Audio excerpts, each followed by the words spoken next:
comfortable with all those cameras. Right. So,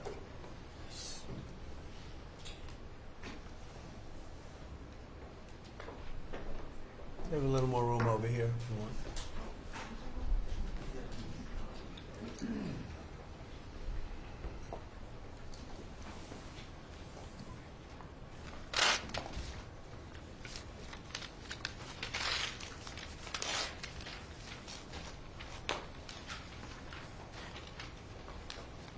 Thank you very much. We had a very good meeting. We're talking about a lot of different things. Consumer prices have actually dropped. There's very little inflation. Everybody predicted a lot of inflation, very little inflation.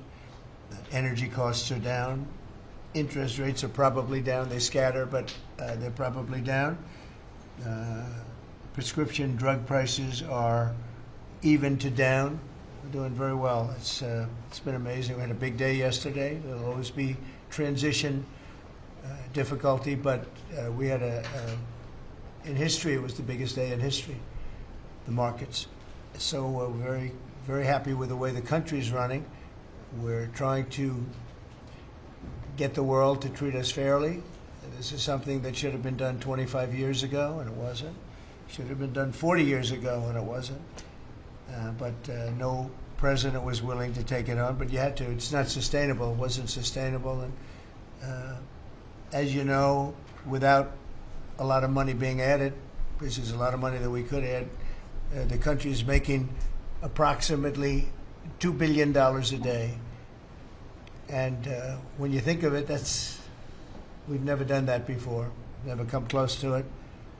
And the number is probably $3.5 billion a day. And that makes us a very strong country. But we have Scott here and Howard and some of the people that are working on deals, and the biggest problem they have is they don't have enough time in the day. Everybody wants to come and make a deal, and we're working with a lot of different countries, and it's all going to work out very well. I think it's going to work out really very well, but we're in good shape. There's no inflation. There's very little inflation, and I went 4 years without inflation, and I took in hundreds of billions of dollars from China and others, taxes in China. But we took in hundreds of billions of dollars a year from China, and we had no inflation, essentially. So we think we're in very good shape. We think we're doing very well. Again, there'll be a transition cost and transition problems, but in the end, it's going to be a beautiful thing. We're doing again what we should have done many years ago. We let it get out of control, and we allowed some countries to get very big and very rich at our expense, and can't let that happen. It's not a sustainable formula. So I wanted to just thank everybody at the table, and maybe I'll go around and ask some of you a little short couple of answers. Pete just got back from Panama, and he's been all over the place, and you want to give us a little report on that and whatever else you might have to say. Everyone at this table is doing an incredible job, by the way, I have to say, incredible. And the relationships it's like they're friends. There's really, the relationships are very strong, really good, really strong. And these meetings are very good. And I think, I don't believe there's any other president that allowed the press to come into a meeting such as this. These are very sacred meetings. These are very private meetings, but we have nothing to hide. And I think it's good. I think it's a good, we want to be, a word you like to use, Jeff, is transparent. So we want to be transparent, and we'll do that by starting with Pete. Go ahead, Pete. Yes, Mr. President, we just got back from Panama last night. We were at the Panama Canal with their Southcom commander ships, F-18s, troops, and signed a couple of historic deals. One which is with the Panama Canal Authority, a framework for U.S. vessels, first and free through the Panama Canal. Right. And then also a memorandum of understanding with their security minister for the presence of U.S. troops. Fort Sherman is an old U.S. base there, as well as a naval station and air station jointly with Panama to secure the Panama Canal from Chinese influence. That's something you said, we're taking back the canal. China's had too much influence. Obama and others let them creep in. We, along with Panama, are pushing them out, sir. And so we had a very successful trip there. President Molino, sends his regards, very complimentary of the U.S. as he's a great ally, and I think they want the communist Chinese out. And with our troops there partnering with their forces, we've got a chance to push them all the way out, sir. We've moved a lot of troops to Panama and filled up some areas that we used to have, and we didn't have any longer, but we have them now. And I think it's in very good control, right? Yes, sir. Okay. Thank you, Pete. Very good. Howard? So, so we've have so many countries to talk to. It is, it's incredible. I think Scott and I'm not sure we could ever have enough time in the day to talk to all these countries because they want to talk and they want to talk now, and they have come with offers that they never, ever would have come with, but for the moves that the president has made. Demanding that people treat the United States with respect. We're getting the respect we deserve now, and I think you're going to see historic deals, one after the other. And then I'm very excited that within a week and a half, we're going to start with the gold card, and the Trump card is coming out, and we're very excited about that, and that's coming soon. So very excited. Thank you very much. Good job. Linda? Well, on a couple of fronts, we have been addressing the issue of anti-Semitism on campuses. There's been some grant funding and contract funding that we've reviewed, and some canceled and some we've put on hold, waiting for that, while we do an investigation. On the other side of what my responsibilities are in having education go back to the states, we're meeting and talking with governors. I was with, this week, all 50 commissioners of education around the country, and because we also want to provide them with tools and best practices as education does move back to the states. Making great progress, great response from the states, and very positive.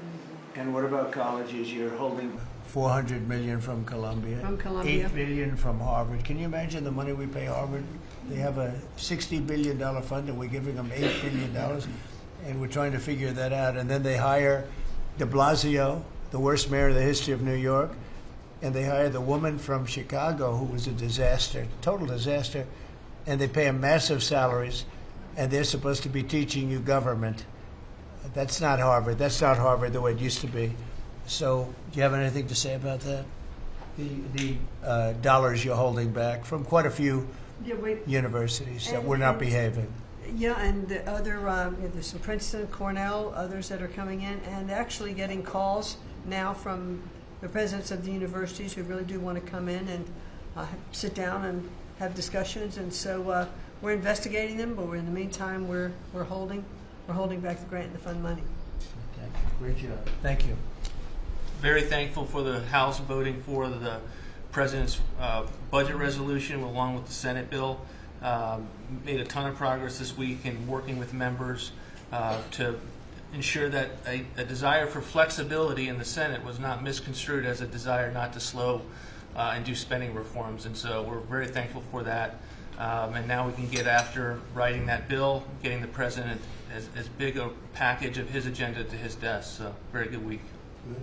That's right. We just got the House vote, and now we're well on our way to getting, as we call it, the great big beautiful bill. It's a beauty.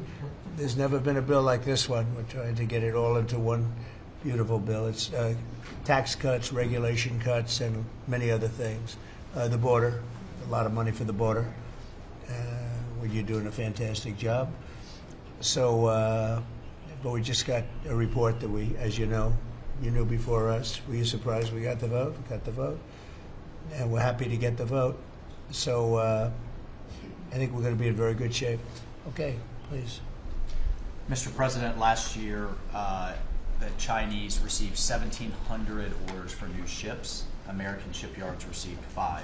Under your leadership, like so many other industries, we are going to revitalize and make shipbuilding and maritime great again with these blue-collar jobs. These are the cranes, the ports, opportunity zones, and drive that investment back in. And we have under that executive order, and also one to streamline foreign military sales for people that want to buy our equipment, and of course acquisition reform, all just this week under your leadership, Mr. President. So we're going to be rebuilding our shipbuilding business. We may order, would have to go to Congress for this, but we may buy some ships from other countries that we're close to and that do great jobs with ships, but we're going to start the process of rebuilding. We don't really essentially build ships anymore, which is ridiculous. It's going to be a very big business for us in the not too distant future, but in the meantime, we have countries that do very well at building ships, and we'll be dealing with those countries, and we may be ordering top-of-the-line ships from those countries, and within a fairly short period of time, we'll be building our own ships. So we'll probably have to go to Congress for that, but we're not going to have a problem. Susie, thank you very much for the job you've done. Go ahead, please. I just wanted to make sure you know that this cabinet, I think, pretty uniquely collaborates and cooperates and works together to accomplish all that you've asked them to do, and I think they deserve a lot of credit for that. It's true. You're doing a great job. The chief of staff, doing a great job. Lee, go ahead. Mr. President, the Biden EPA was strangulating the economy. The Trump EPA understands it's not a binary choice. We can protect the environment and grow the economy. Working with Doge and Elon Musk, we've now canceled $22 billion worth of grants, and we have launched what is the largest deregulatory action in the history of the country, just in one agency. That's how much of a mess the Biden EPA left us. It is going to end up reducing the cost of living. It's going to create jobs. It's going to make it easier to purchase a car. It will be easier to heat your home. We're proud of this effort. The effort that we have is fulfilling the mandate that you earned from the American public. Clean air, land, and water for all Americans, unleashing energy dominance, permitting reform, advancing cooperative federalism, making America the AI capital of the world, and bringing back American auto jobs. When you called me that day asking for me to take this position, I was honored. And you were very specific and clear in what you wanted us to accomplish. We understand our mission, and at the Trump EPA, we're going to make you proud. Great job. You're doing a great job, and you have a lot of applications for approvals for power plants, which are going to really power the regular plants, and they're going to be right next to each other, because we can't rely on our grid. It's old and it's tired, and it's very subject to being attacked, whether by rain or by bombs or by anything else. And we're letting people build their own power plants, and these are a lot of them being built with the AI and beyond the AI chips, and we're letting them build their own power, and never been done before, and we're going to get it done quickly and approved quickly. As part of a plant, they'll have a sort of be their own power company, and it's very exciting. They couldn't believe it when I told them that. I said, we're going to get you the approvals very fast as part of your regular plant. You're going to build electric producing plants, and it's very exciting. And they're able to do it very quickly and very well, and you made it possible. Thank you. You have a lot of applications for some of the biggest plants that have ever been built in the world. These are serious plants, aren't they? Huh? Approved. We are open for business. Working with Secretary Burgum, Secretary Wright, we are going to make you proud. Sean? First off, Mr. President, it's Brooke's birthday today, so she keeps getting younger, so happy birthday to Brooke. Thank you. I want to thank you as well for the shipbuilding at EO. Again, to build ships, we also need mariners to sail those ships. I was just up at Kings Point for the Merchant Marine Academy a couple days ago, and we have some of the greatest young men and women who are learning how to be mechanical engineers, to rebuild and fix the engines on those ships, but also how to sail ships. I would tell you that over the past decades, this academy has become, it needs some love. It's been a little bit dilapidated. We have to invest in sailors, and I appreciate you taking the initiative. To be a global power, we have to build ships and have sailors to sail those ships. These are the very people that help Pete should we come into points of crisis to support the military. So thank you for that. Number two, the last administration announced 3,200 projects big, beautiful roads and bridges. Most of them are good. But they announced them, they didn't sign a grant agreement. 3,200, so the money doesn't go out the door to build the infrastructure in the country. And it's fun to do an announcement. It's actually the harder work to put together these grant agreements. So we're doing the work right now at DOT to get these grant agreements done and build the projects. Most of them are good.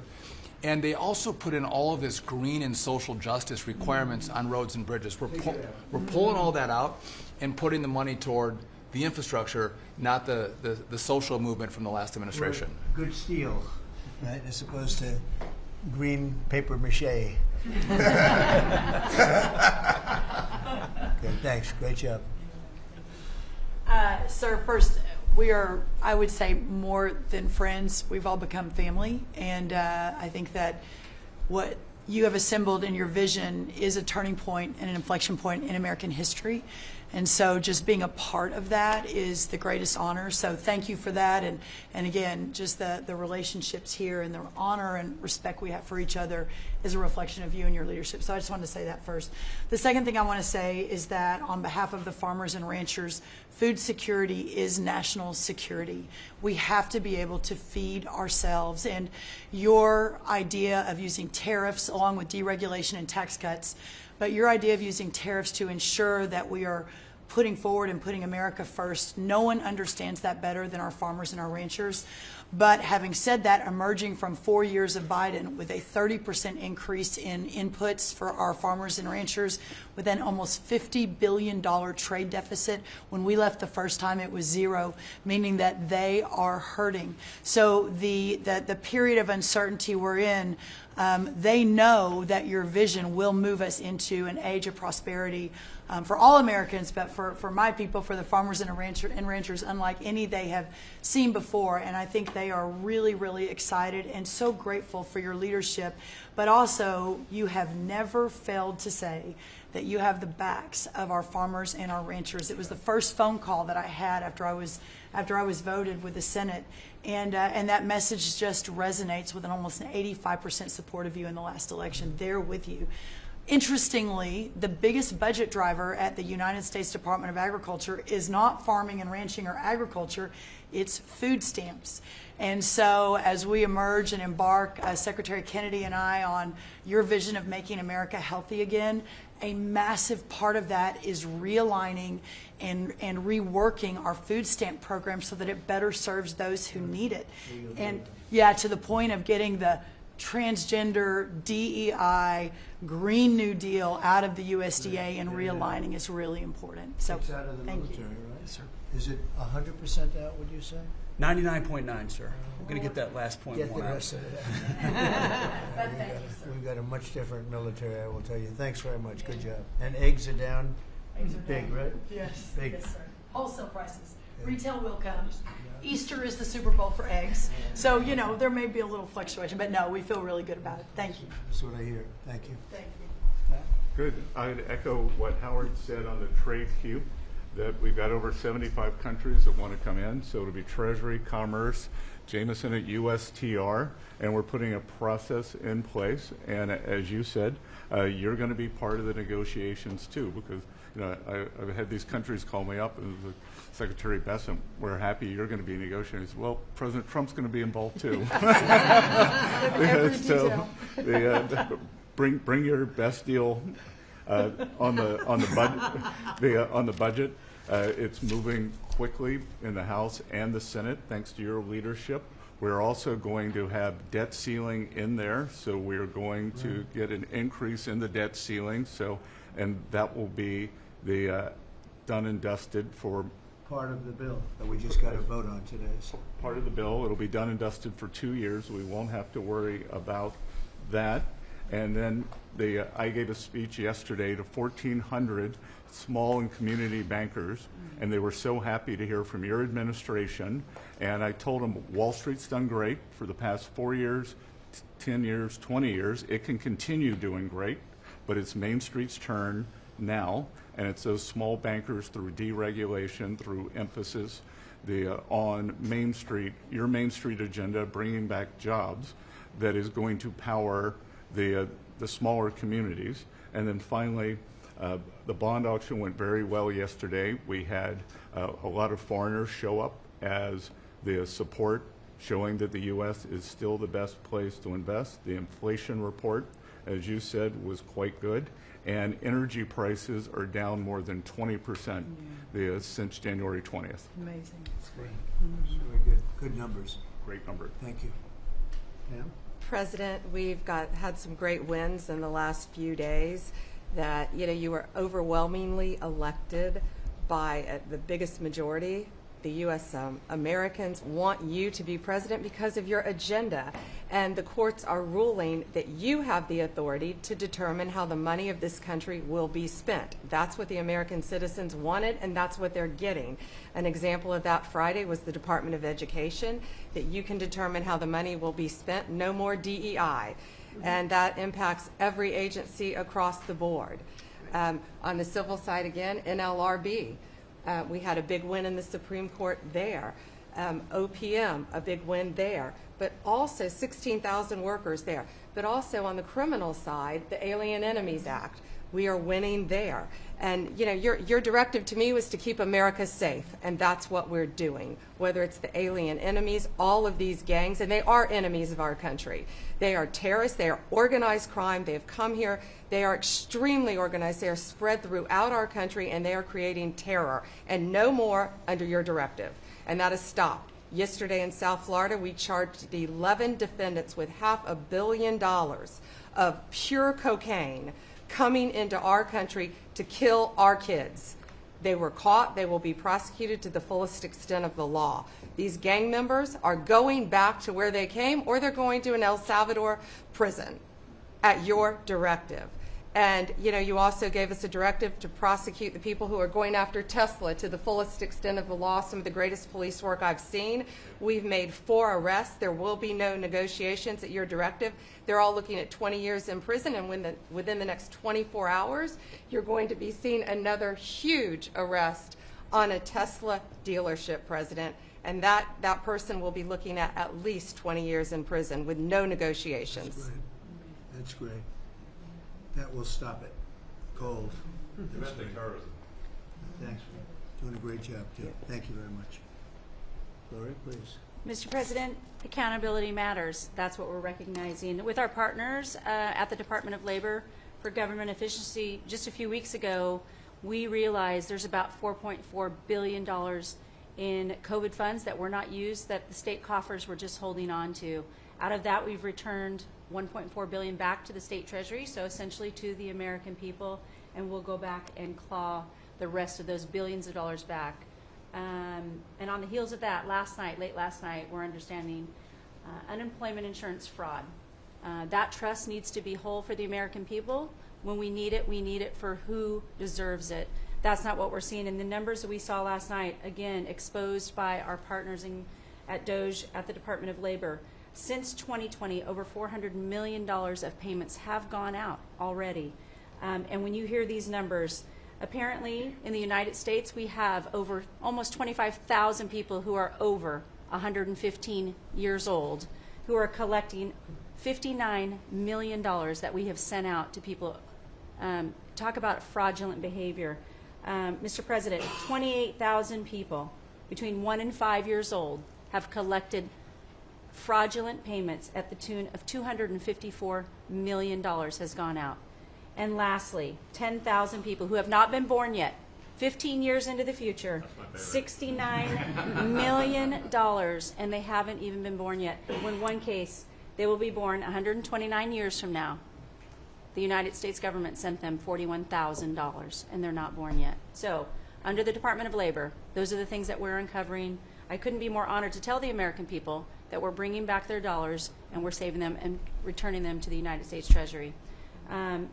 Also, jobs numbers. Last Friday, 228,000 new jobs were reported. That is good for the American people. That is my primary job, is to grow that workforce under your leadership. So we've kicked off the America at Work tour, and we'll be visiting all 50 states, and I'll be working with my colleagues here to do just that. So thank you, Mr. President.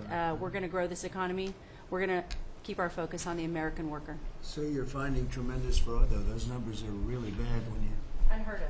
over 115 years old. And I think you had mentioned the oldest person in our country is 114 years old. That's pretty good. A woman living in Pennsylvania, but apparently there's 24,000 more of them that are 115 or older. That I hope you hear that. So we have 24,000 older than the oldest person. Definitely good. That's terrible. And what are we doing about that? How do we get that money back? Yeah, so we're working with our IGs to do the further investigation. The House and Senate, we had a 5-year statute of limitations. We've got an extension on that, another 5 years. And so the goal, in my opinion, we should never have a statute of limitations to return the American dollars back to the Treasury when there's fraud. But at this point, we will continue to work hard and double down and return those dollars to the Treasury. Great. Thank you very Thank much. you. Great job. Christy? Well, Mr. President, thank you for your leadership at the border. For the second month in a row, you have broken the record in the history of the nation for the lowest number of encounters at the border, which is absolutely remarkable. You have said that America's laws matter and that they'll be enforced, and we're hard at work now to get people to go back home that are here illegally. So the Alien Registration Act has been in place long enough now that those individuals that are here illegally, if they haven't registered, then they can be charged criminally, and they can face fines up to $1,000 a day and face deportation if they don't go home, and they'll never get the chance to come back to America. So we're encouraging people to use the CBP Home app to register, and we're working on the resources and funding to buy them a plane ticket to send them home. I went to El Salvador, Colombia, and Mexico, and those countries and others are thinking about setting up programs to support these individuals when they get back to their countries. So when they get there, they'll have housing and food assistance, and so making sure that these folks have the opportunity to go home so that they can get the chance to come back to America is important. And So it's a very big self-deport operation that we're starting. thousands of people have already Yeah. self-deported.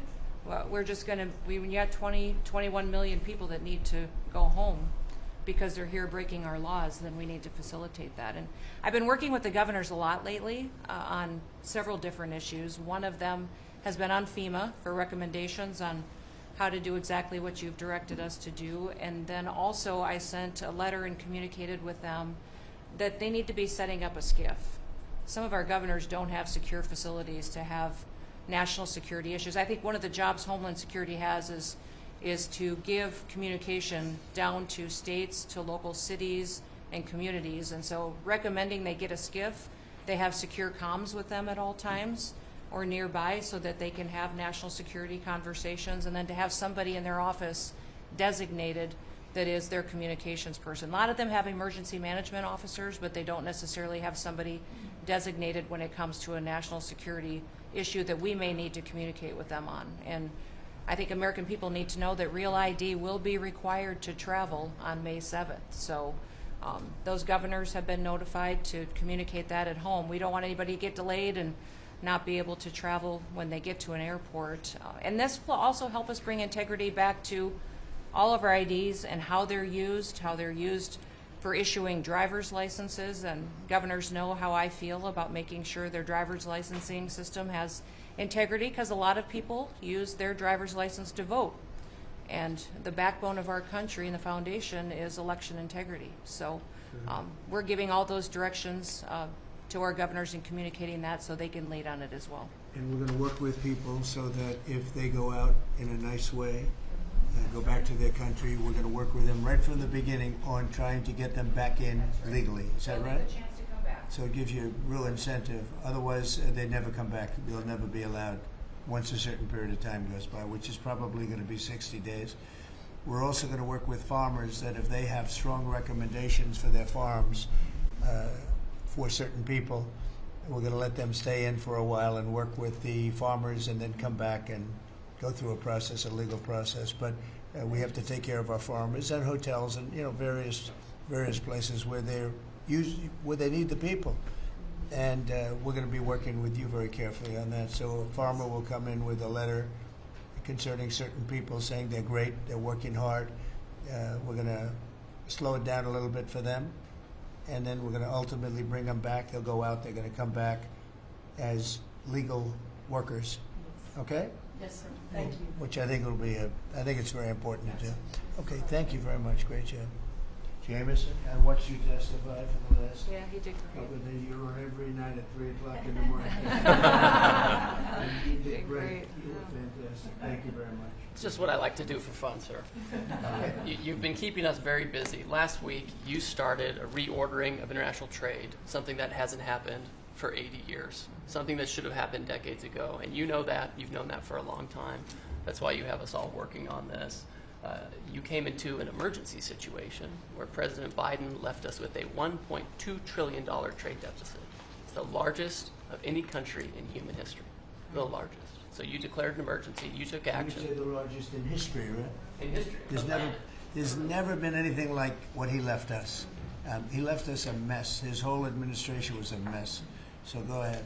So you declared an emergency, you imposed a trade action, so now you have a tariff on the world, it promotes U.S. manufacturing, it protects U.S. workers, and you've also given room for negotiation during this time so we can open export markets for our farmers and other producers and American workers. And this is why the unions vote for you, this is why the workers vote for you, this is why the families want you to be the president, because you're standing up for American workers and American communities. We've had countries come in over the past couple of weeks that represent more than half of global domestic GDP, more than half. That's who's coming in to talk to you and to your advisors about how to have reciprocal trade, how to have fair trade. Wouldn't have happened without you. Thank you very much. Great job. Lovely lot. Well, thanks to your fantastic leadership, this amazing cabinet, and the very talented Doge team, I'm excited to announce that we anticipate savings in FY26 from reduction of waste and fraud by $150 billion. And I mean, and some of it is just absurd, like people getting unemployment insurance who haven't been born yet.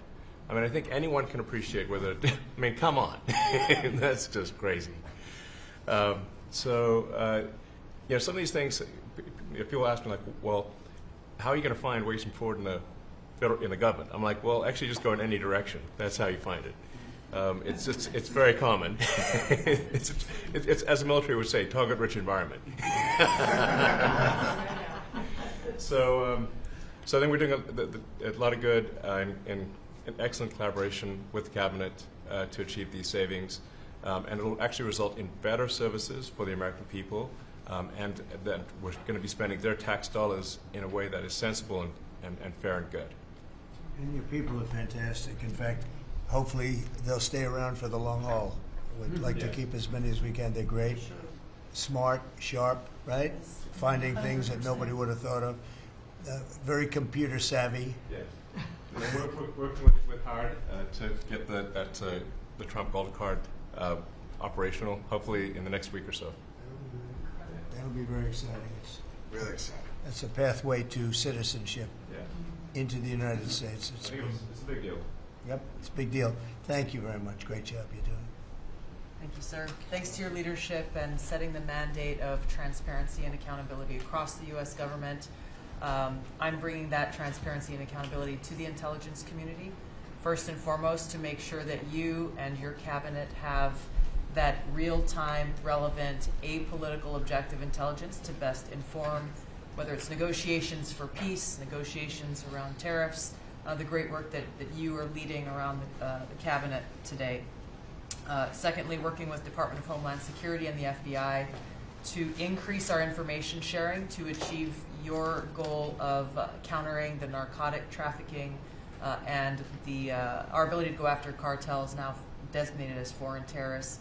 I met with the National Sheriff's Association this week, being able to work to make sure that the information that they are getting on the ground, that local law enforcement is getting on the ground, is being fed back up through to our National Counterterrorism Center, and that we have all of the federal agencies, state and local law enforcement, all on the same page as we are working to make our country safe again.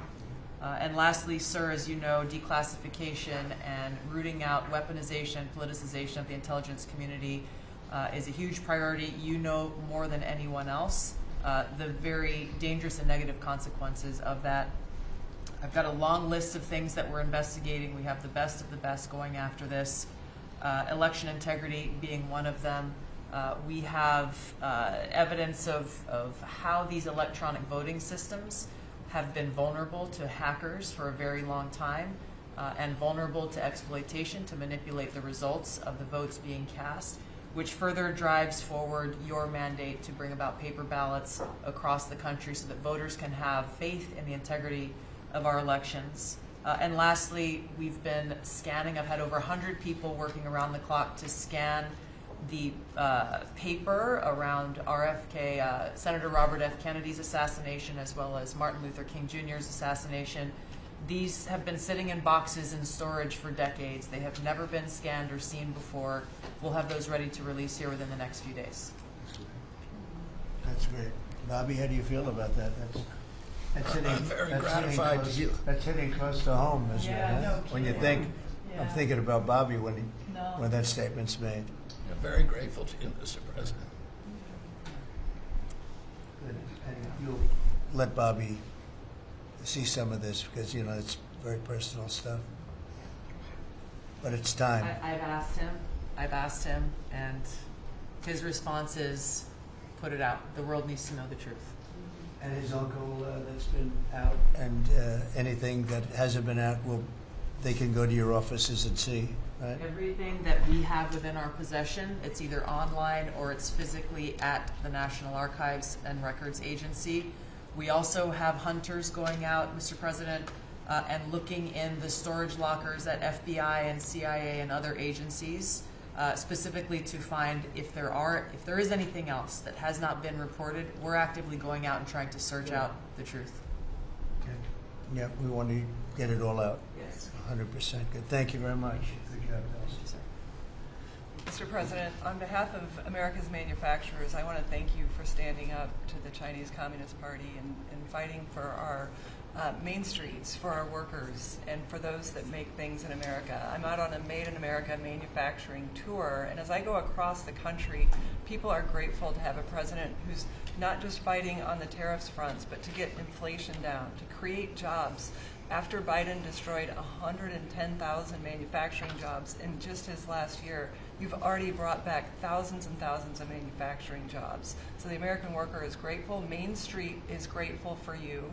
And at the agency level, we're making sure that manufacturers have access to the capital they need, but we can't do that if we're not fighting fraud. So we've modified our loan applications to have citizenship verification, to make sure we have birth dates, common sense principles around lending that the Biden administration had waived. They waived $450 million of fees in 1 year. We're restoring that for the American taxpayer. And the American taxpayer, as tax day approaches, April 15th, they need to know that this cabinet, this administration, and thank you Elon Musk and Doge for fighting for the American taxpayer to make sure that their hard-earned dollars are well spent, that they have a return on investment for this country, and that we're fighting for them just as you are every single day. So thank you, Mr. President. Thank you very much.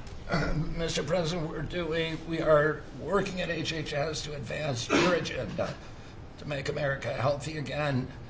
I'm working with Lee Zeldin to reassess the fluoride rules based upon the August release by the National Toxicity Program of new science that shows a direct inverse correlation between exposure to fluoride and IQ loss, particularly in children. Lee and I were in Utah this week, to announce that Utah became the first state in the country to ban supplemental fluoride. I'm working with Brooke on, and governors now in 24 states who are advancing MAHA legislation to get soda pops off of the food stamp program, off the SNAP program. We've launched Operation Stork Speed to get the bad chemicals out of baby formula. We're working with governors across the country to get good food into the school lunch programs and to get rid of food chemical dyes and other bad chemicals that are in our food. We've shown now that this directly affects academic performance, violence in the schools, and mental health, as well as physical health. We are working with governors across the country to get cell-to-cell or bell-to-bell legislation to restrict the use of cell phones in schools, which again dramatically impacts academic performance. Today we announced a dramatic reduction in animal testing at NIH and FDA. We're going to switch over to AI, which we've now found is much more precise in identifying the impacts of toxics in various products. We're working with Elon, who's done an incredible job to eliminate the redundancies and to streamline operations at all the health agencies and to recalibrate our trajectory to your agenda of making America healthy again. And finally, the CDC has done an amazing job at getting the measles outbreak under control.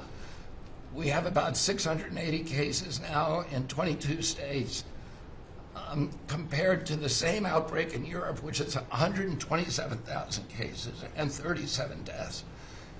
Our numbers in this country have now plateaued. And I want to thank CDC for that. And we're trying to refocus the press. We've had 3 measles deaths in this country over 20 years.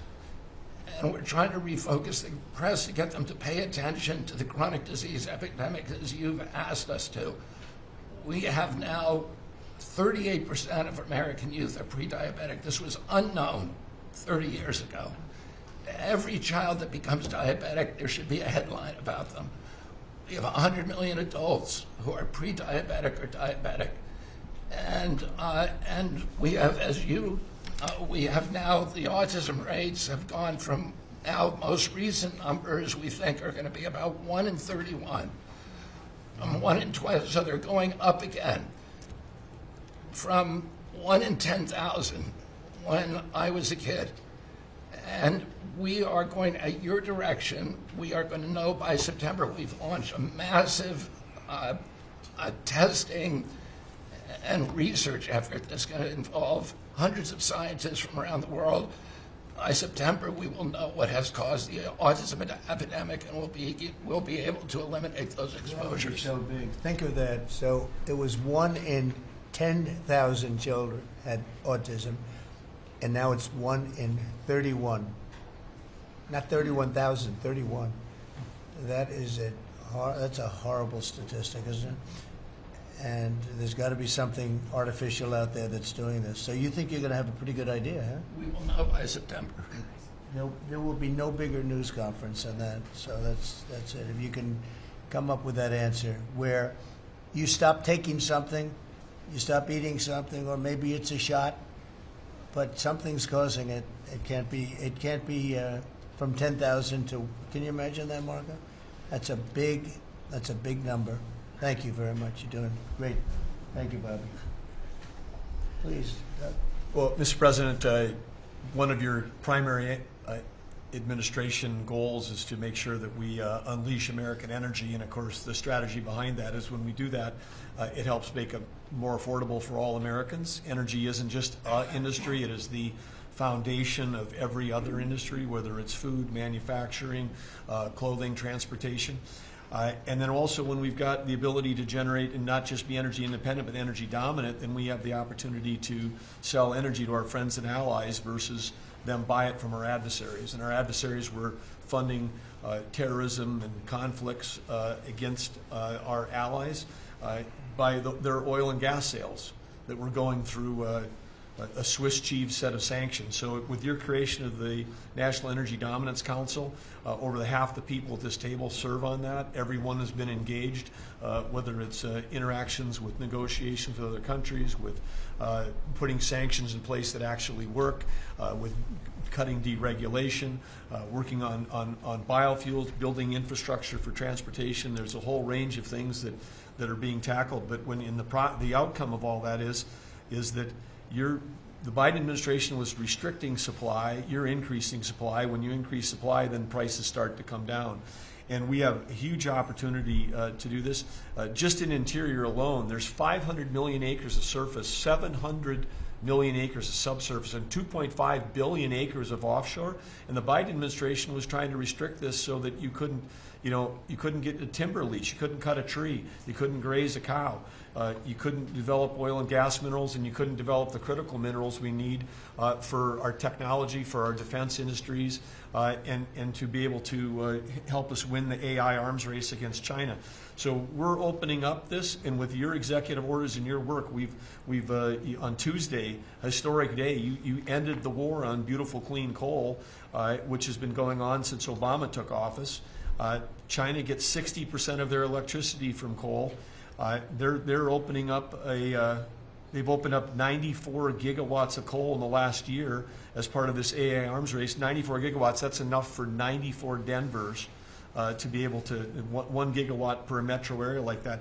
It's unheard of. So what we have an opportunity under your leadership to come back. The Gulf of America had its first offshore lease sale, which is scheduled for later this year, but that was, the industry loved that because we're now, the Gulf of America is now open for business again. And there's as much as 7 billion barrels of oil accessible now. They've increased the upside of what they think that is. On the coal front, the estimate is the financial value of the coal in America is $8 trillion. That was an asset on the balance sheet that we've now being put back on again. And of course in Alaska, with your separate executive orders to unleash Alaska energy between ANWR, the North Slope, the Strategic Petroleum Reserve Alaska, all of those, we've reversed Biden decision. Those are all open for business again. And all of this is leading to the investment coming to America. The smart money is coming to the U.S. That's why we've got trillions of dollars of investment that are showing up at the door, because they know if they're going to do manufacturing here, there's going to be energy to power their plants. And so, again, thank you for your leadership and thank you for everything you're doing. Very good. Thank you. Marco? Well, Mr. President, one of the most important things I believe you'll achieve in your presidency is reordering the world in a proper way. For 31 years, more than 31 years now, multiple administrations have allowed the Chinese to deindustrialize this country, to take away jobs and factories and the pillars of our national strength. And what you're doing now, I think, is a great service to our country, but ultimately to the world. And I want to congratulate you and your team that's working on that, because it has extraordinary geopolitical implications, as you see, from all these other countries that are now coming here and wanting to join something that actually makes it's crazy to allow these. I mean, basically, we lived in a world where Chinese companies can do whatever they want in America, but our companies cannot do anything over there unless they allow it, and even then they steal our stuff and reverse engineer it. So just reordering all of that has dramatic implications on peace and security of the world, so we thank you. An important meeting, thanks to you, is going to happen on Saturday for the first time in a long time. There'll be direct talks between Ambassador Woodcoff and a top-level leader in Iran. We hope that'll lead to peace. You've been very clear what Iran is never going to have is a nuclear weapon, and I think that's what led to this meeting, and we'll wait for him to come back from it, and we're hopeful about that. I would also say that we are receiving, and I think the Department of Homeland Security can confirm this, historic cooperation from countries all over the world. Number one, in taking back their citizens. Every country in the world has to take back people that are illegally in another country. And we have countries that refuse to do it, or we kind of ignore our calls. All of them are doing it. The ones that are not are paying a price. And we've also found cooperation in other countries that are willing to take some of these people, some very dangerous criminals. I know the President of El Salvador will be here next week, has really been a good friend of the United States in that regard. These are some of the worst people you'll ever encounter, and Pam knows this, and Christy knows this from the work they're doing. And one last point I want to make, Mr. President, and again, it's under your leadership, it's actually under your executive order. If you come to this country as a student, we expect you to go to class and study and get a degree.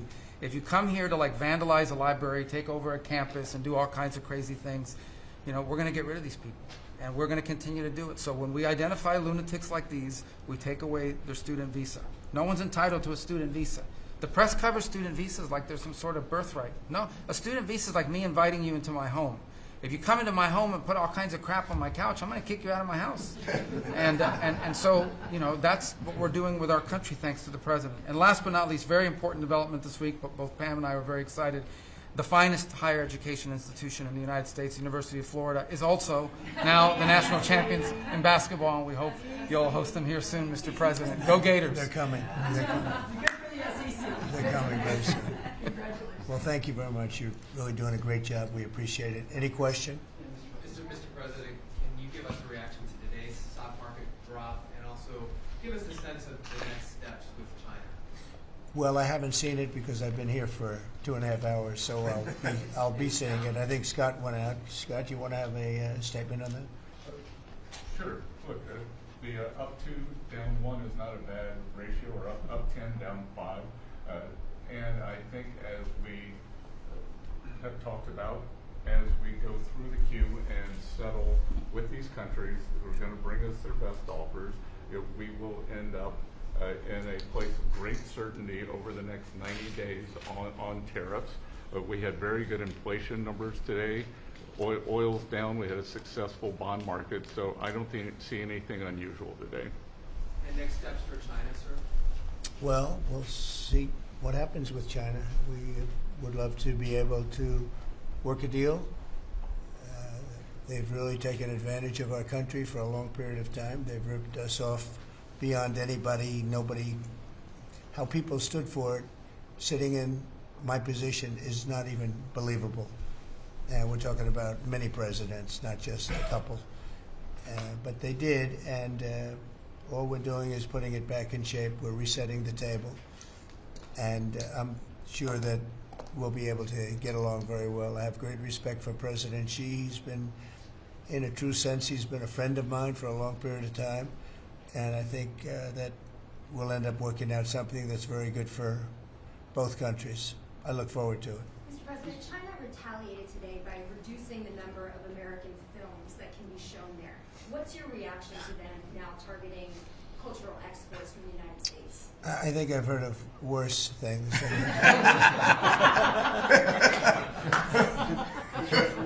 Yes, please.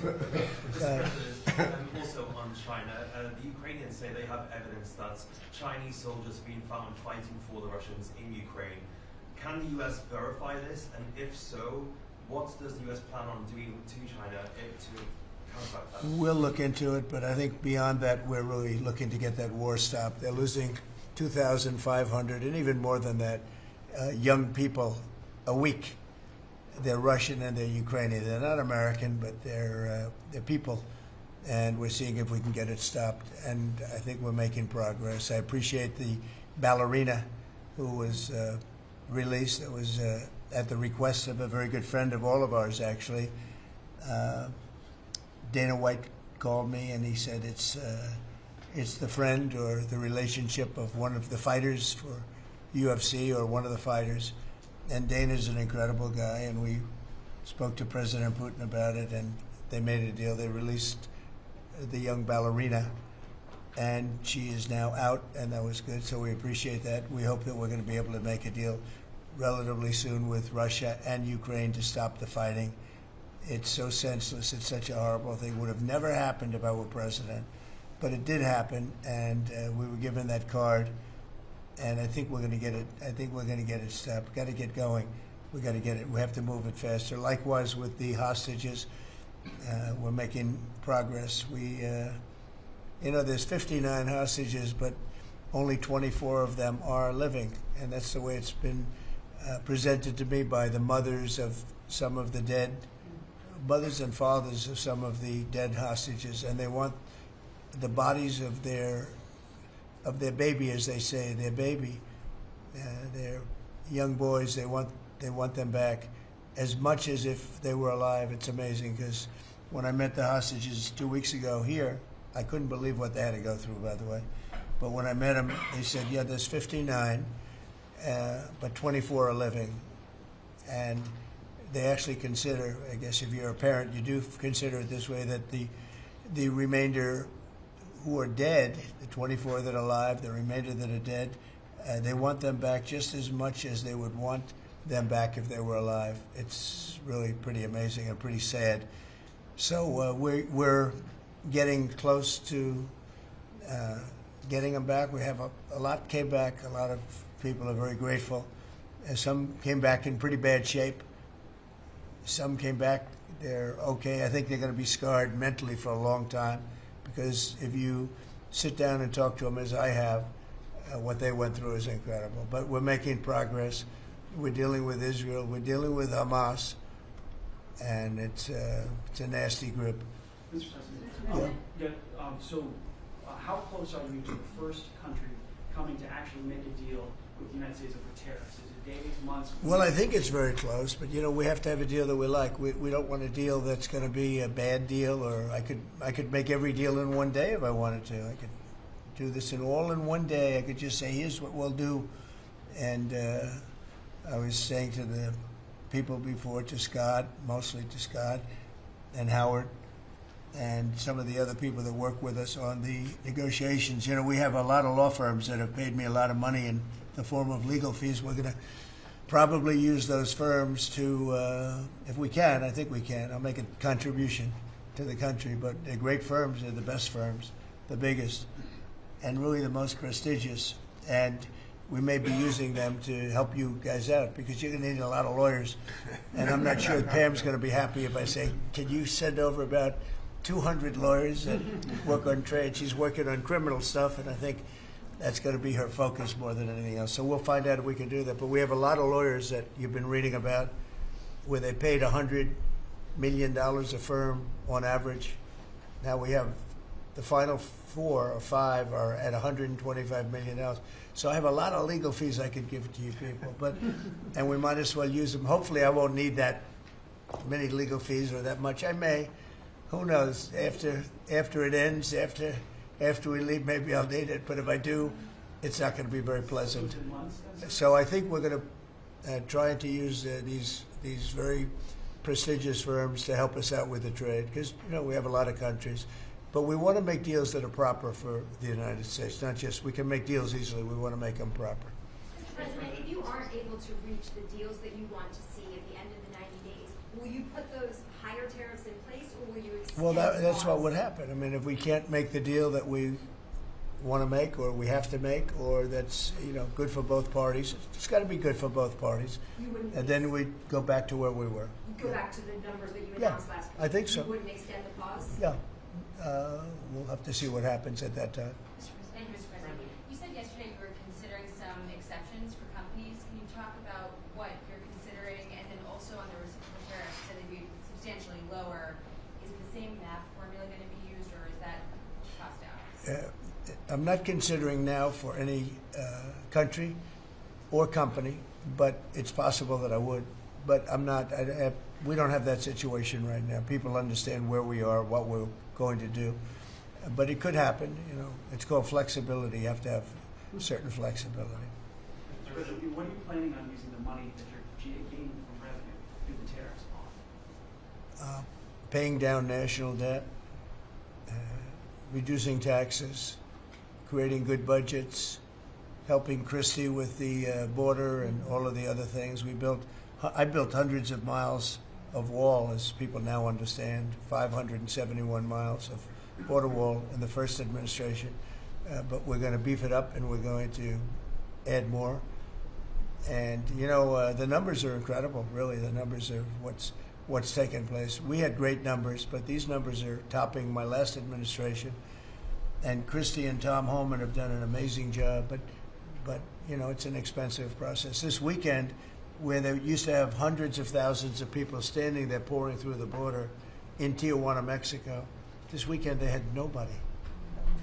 You had a man sweeping this massive piece of concrete, which is, the area where they said massive. And I've looked at that during the Biden administration. You couldn't see a piece of that concrete. There were so many people on it.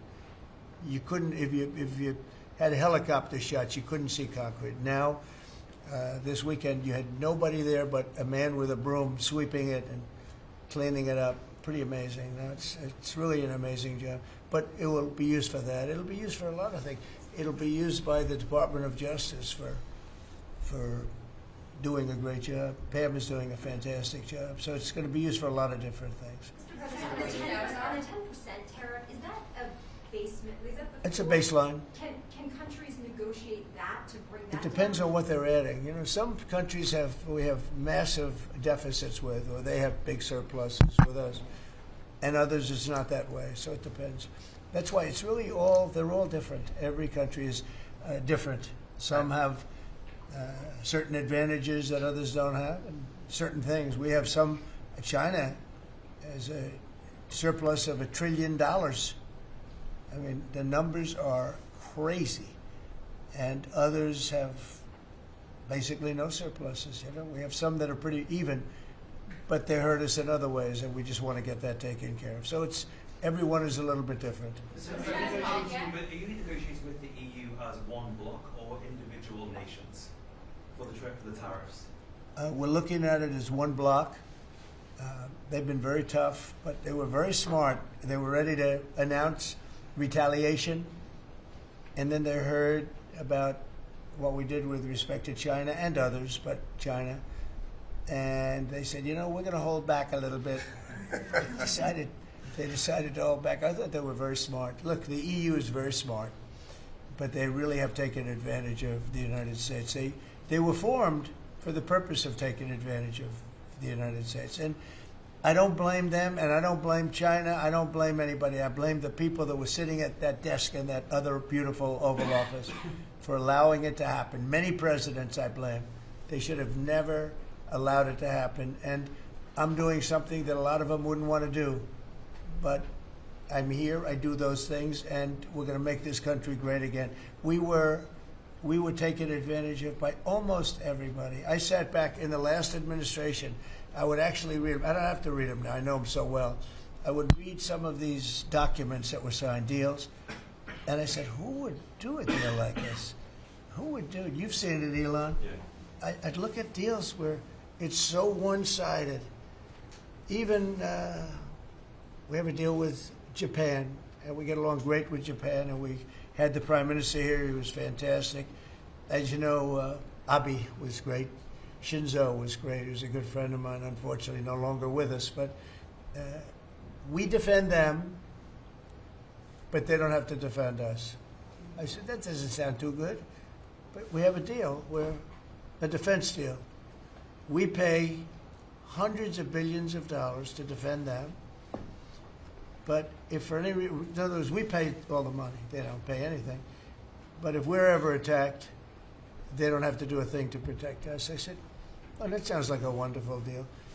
So that's just one out of thousands. And I just wonder who did this. And it's people that either hate our country or didn't care, an expression that you use. I think it's really a lot of them didn't care. It's just hard to believe how bad they are. Now, that's a little bit of a defensive deal, but I'm talking about trade deals, the same thing. They're so bad, you would say, how come? And even when I'd renegotiate, like, I'd go to a country, they'd give me everything I asked for. I said, why didn't somebody ask for it, like, originally? They give me everything.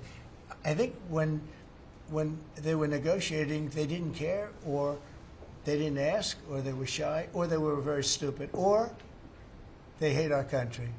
Yeah, go ahead, Jeff. You were speaking about Japan. Can you clarify what your vision is for U.S. Steel? You referenced it yesterday. Yeah. There were some questions about what you actually want Sure. to see. Look, U.S. Steel is going to do very well now because of tariffs. And I don't know why they even need a deal. But the only thing is U.S. Steel, if you go back 80 or 90 years, that was a behemoth in this. That was our biggest, most, if we were around, we would have been very proud of it. Today we have different types of companies that are big. Google, it's not the same as U.S. Steel. And I love Google, and I got to like the people that run it. They're very capable people. They didn't like me so much in the first administration, but they like me a lot now. I don't know what happened, but I like them. But, you know, I think they would be the first to admit, when I envisioned, you look at some of those steel factories from 90 years ago, it was a different kind of a country, but they were miles long. Today you see just empty hulks. Those hulks are going to be filled up very soon because of what I'm doing with tariffs. It was a different kind of a thing. But if I didn't do that in the first term, my first term, if I didn't put tariffs on, we would have, because China and others were dumping steel, billions of dollars of steel. Our steel companies were all closing, every fact. We wouldn't have one steel plant open, and now we have a steel industry that's doing very well, but soon it's going to be thriving, really thriving, and those factories are going to be filled up, but more importantly, they're going to build brand new ones. Nucor and so many other companies call me, Nucor being a big steel company. They're building massive new steel plants, and it's great. And likewise, car companies. We have many, many car companies. 3 of them. I'm not looking to hurt Mexico, and I like Mexico. And by the way, I think the new president is a terrific person, a fantastic woman. We've had many conversations. She's a very elegant, just a fantastic person, and she's been very nice, very, very nice. But I'm not looking to hurt them. But we have 3 car plants that were under construction in Mexico. They stopped constructing, and now they're going to build in the United States because of tariffs. See, we should have never let this happen, because whoever it was that was president at the time, we lost 90,000 plants and factories since NAFTA. 90,000. It's not believable. How about that, Laura? You know, you're in that sort of world of factories and plants. Manufacturing, construction jobs, bringing those workers back home. That's right. We're going to bring them all back. But think of it, from that period of time, which isn't so long ago, we lost. I said the other day, if you had a map on a big wall like this, and if you had pins, 90,000, I don't know if you'd have enough. I don't think you'd have enough room on the map to put the pins. 90,000 factories that we've lost since NAFTA. And it's not even, and about 6 million jobs, but really, I think probably a lot more than that, but they say 6 million jobs. We're going to bring many of that back. I think we're going to bring more than all of it back. We're going to be better and stronger than ever before. But if a president, when they were leaving, said, look, you can leave, but if you're going to build a factory someplace else, and you think you're going to come and sell your steel or your car or any product that you make, your pharmaceuticals, which we're going to do, we're going to get them all back. But if you think you're going to just, all they had to do is say this, and they wouldn't have left. You know, I said it the other day. I said it with respect to, I made a speech a year ago, and I told them if I win, we're going to charge a big, big tariff at the border.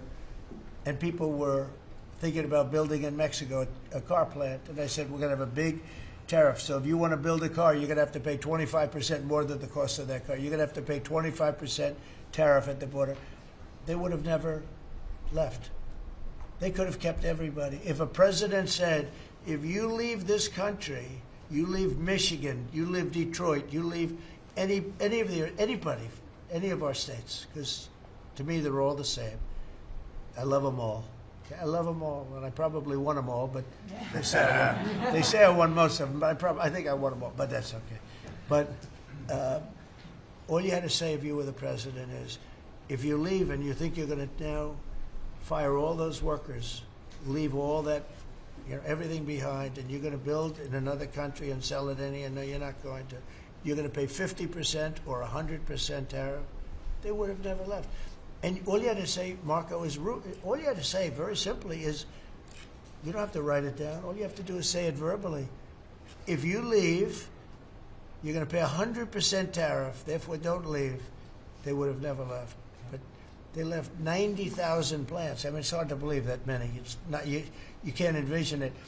So just getting back to your, because I'm the great weaver of all time. To weave, you have to be a genius. To go on tangents, anybody can do that. But we'll get back to your original U.S. Steel. U.S. Steel is a big name in this country. Babe Ruth is a big name. We have a lot of big names, but not too many. U.S. Steel is one of the great names in the history of our country. And normally I wouldn't mind so much. I wouldn't be thrilled with it. But to buy for a foreign country, and we love Japan, but for a foreign country to buy that cherished U.S. Steel brand, that's hard for me to do. And maybe somebody else may want it. The company Nippon that's involved with it is a big, powerful company who do a good job.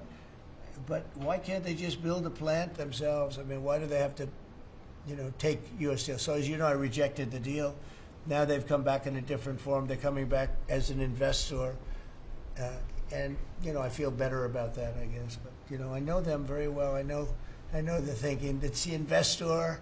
They'll invest, and somebody else maybe is sitting in this chair, and they will no longer have an investment. They'll have the whole thing. That's the way it works. Very smart. They're very, very smart people. We're dealing with very smart people throughout the world. great geniuses, actually. Look what they've done to our country. And again, I don't blame China. I don't blame anybody. If I could have done it, if I were in that position, I'd have great respect. I have great respect for the people. They ripped off the United States, and all we had to do, have a president that knew what the hell was going on, and none of those countries would have left. Those companies, none of them would have left. So that's a little lesson in basic business. And it's really basic business. It's not complicated business. It's very basic business. And we'd have every one of those car plants going just the way they were 30 years ago. None of them would have left, but now they're coming back. Mr. President, the Labor Department has confirmed that $400 million went to fake people for unemployment benefits. Yeah, What are your initial reactions? I think it's terrible.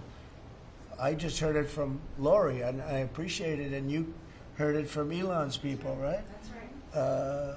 Elon's done a fantastic job. Look, he's sitting here, and I don't care. I don't need Elon for anything other than I happen to like him. But I'm telling you, this guy did a fantastic job. I don't need his car. I actually bought one because, and they said, "Oh, did you get a bargain?" No. I said, "Give me the top price." I paid a lot of money for that car. But honestly, he makes a great car. You know what I do with it? I let the people in the office drive around in it. Margot and Natalie, and they're all, Chamberlain, they're all driving around the most beautiful car. It's gorgeous. But I did that as a sign of, just a show of support. Numerous people have done that. Just a show of support. Because, you know, he's done a fantastic job, but he hasn't been treated properly. Hasn't been treated properly. Yeah. Mr. President, can you talk to us about your communications with China? Has President Xi reached out at all since the tariff? Well, I don't want to say who's reached out. I just say that I think it's going to work out, hopefully well. Including TikTok? They're very big. It's hard to get over, if you're me, what they've done to our country. They've destroyed our economic base to a large extent. The good news is we're very vibrant, and we're going to get it back fast. We already have. Look, we're making $2 billion a day now, and during Biden, we were losing $3 billion a day. Biden was a disaster. He was the worst president in the history of our country. And, you know, to me, worse than that, because the money you can make if you have the right guy in this position, worse than that was what they did on the border. By allowing the jails of the world, not South America, all over the world, to be opened up so that we take everybody from Africa, Asia, South America, Europe, the bad ones. They opened up their jails and they dumped them in the United States. And now this beautiful young woman who seems to be, boy, she loves what she does, though. I think she loves what she does because she's a patriot. She hates to see it. And Tom and all the people. But for us to spend, you know, hundreds of billions of dollars this is just, I don't know. They either hated the country. Who would do this? Who would want millions of people to pour through an open border? We have no idea who the hell they are. And just walk right through.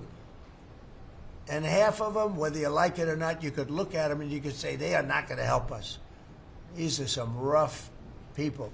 But they'd empty out their jails, and they'd empty out their mental institutions, insane asylums, and they let them into the United States of America. And inflation we can fix, and all of the other things we can fix. We'll get it going. But this is something, it's such a horrible thing, and it's really hard. You know, we have to do deportations. Now we're doing self-deportation. We're coming up with all sorts of ideas. And they must have known it's not going to work out well. And, you know, we want people to come into our country, by the way. We need them badly for the jobs. But we want them to come in legally. They have to come in legally. They have to show that they can love our country. Thank you very much, everybody. Thank you. Thank you. Thank you very much. Democrats making allegations about market manipulation yesterday. Thank you.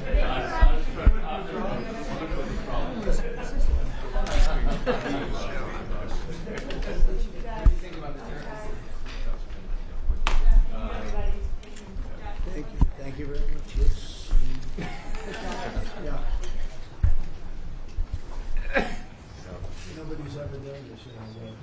we let the press, have the cameras. We just had Or we let the, no, they have cameras.